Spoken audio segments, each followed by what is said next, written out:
Hi, it's Jamie Greenberg, celebrity makeup artist, and a lot of you have been asking me how I got to where I am in my career. So I wanted to share with you the story, and hopefully it'll just give you guys a little bit of inspiration to follow whatever dream you're following. I've been really into art and really into makeup. I remember when I was little, I would watch my mom do her makeup, spray herself, get ready, have her rollers in. I ended up studying film and photography in college, which was awesome. But on the side, I would do all my friends' makeup when we'd go out and stuff. But it was just something that I did as fun. I never thought I could have a career in it. After college, I moved to New York City and I got a job as an assistant in an editing company. I would do everything from answering the phones to logging footage. After a while, I realized that I really was a people person, and I started to take improv classes and comedy classes. It was kind of a way to express myself and make people laugh, and I realized that I loved making people laugh. So I started to travel up and down the East Coast opening at comedy clubs. It was fun, but there was something missing. Like, that wasn't it. I had so many odd jobs. I sold stuff, waited tables. Then one day, my husband and I, we were dating, and we were actually engaged. And my husband and I, living in New York, he had like a suit and tie job, and I was working, you know, all these different jobs, and he was like, let's move. We decided that we'd move to LA because I knew film, so I was like, if we go to LA, I could probably get back into film. Before we left the pilgrimage from New York to LA, we spent a couple months living in Bucks County, Pennsylvania. I got a job at the local Ulta, which is a cosmetics store. My paychecks came to like $200 for like 2 weeks. I made no money. I realized that I loved being surrounded by makeup. I loved learning about all different types of products and textures and everything. And it was really exciting. And what my favorite thing was when someone would come in and ask for help with their makeup. And then we moved to LA. And they were opening one in West Hollywood. There's a hairdresser I work with that we both met there, and now he's an enormous hairdresser who does the Kardashians, Lucy Hale, Kristen Cavallari, and we both were working there. We helped open the store, and it was really like a grueling job, but you know, we were in LA and we were just like honing our skills and doing makeup and doing hair and just learning. Then after a little bit of time, I got an itch and I said, I want to go work at a department store. So I went to Bloomingdale's and I got a job with Paula Dorff. Her line was so artist oriented, and it was also one of those lines where people had problems and she had solutions. I just learned a lot. It was an education. It was like my makeup school. After a while, my skills got a little stronger and my numbers went up and I was selling, and then I got moved to the Christian Dior counter. I did really well with that line, and it was great to work for a luxury line and see how that all went down with the skincare and perfumes. And I got to also like interact with regular people every day and make them smile, and that fed my soul. Then I left and Christian Dior hired me to do freelancing. So I freelanced all over like Southern California. I found a line called Deluxe. It was a Craigslist ad,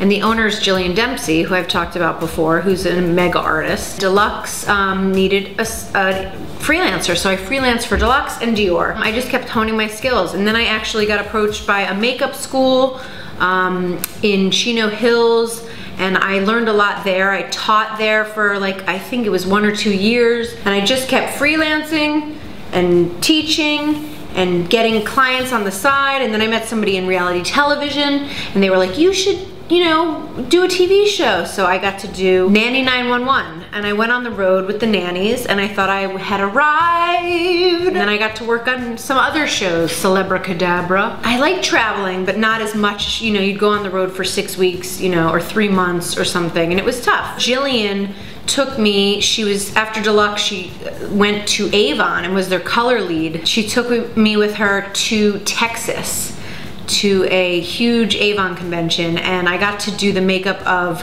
some of the executives who also worked on a brand that was just starting out called Marc. I met them, we had a great time, and they were like, you should work with Marc. And about a year later, through all the freelancing and everything, I signed a small contract with Marc. It was definitely one of those like oh my goodness, like this is really happening. This is amazing. I got this contract and I flew out to New York and did their catalog shoot, and I was just like, raise the roof. It just kept snowballing, and I'd get more clients, and then I had friends that were in the film business in LA that would recommend me to touch somebody up during an interview for like an EPK, which is like a behind the scenes, like extra footage on your DVD. Jillian then went with an agency called The Wall Group, and I started assisting other artists, big artists at The Wall Group. I learned so much just watching these professionals who have been doing it for so long and how they interacted with like this new world, this celebrity world, which I hadn't even thought of doing. I learned so much, and I went the extra mile, and I helped them with whatever they needed, from anything from like picking up dry cleaning to getting coffee to cleaning a kit. Soon the Wall Group started to throw me clients here and there, and I got good feedback. My skill as a makeup artist was getting better. And of course I was petrified. For the first year of doing celebrities, I would, you know, have to like pull over and breathe and calm down and like try to zen out because I was just so nervous. As time went on, the Wall Group signed me as an emerging artist, as like a beginner artist, and I continued to assist, and then I started to get my own clientele, and that snowballed and it kept snowballing. I think that with the practice and everything leading up to even doing stand-up comedy, that has led to what I'm doing now, where it's like, now I know how to like calm myself right away. I know how to be present in the situation. I know how to do my skill as a makeup artist. And I know that like what I'm trying to do is just make the person feel and look their best so that they can go do the job that they're supposed to do. Really, the bottom line is like, no matter what you want to do, I'm living proof that you can do it. No matter what it is, as long as you want to put in the work, and you know, you can have your days that you don't feel like doing the grunt work, but like you have to put in that time and keep a positive energy, and people will flock to you, and you will hone your skills, and everything will meet up at the right time so that you can achieve whatever it is you want to achieve. I hope you guys enjoyed this, and if you're sleeping, I'm sorry, but peace out, have a fabulous day, and go do something you love. Peace.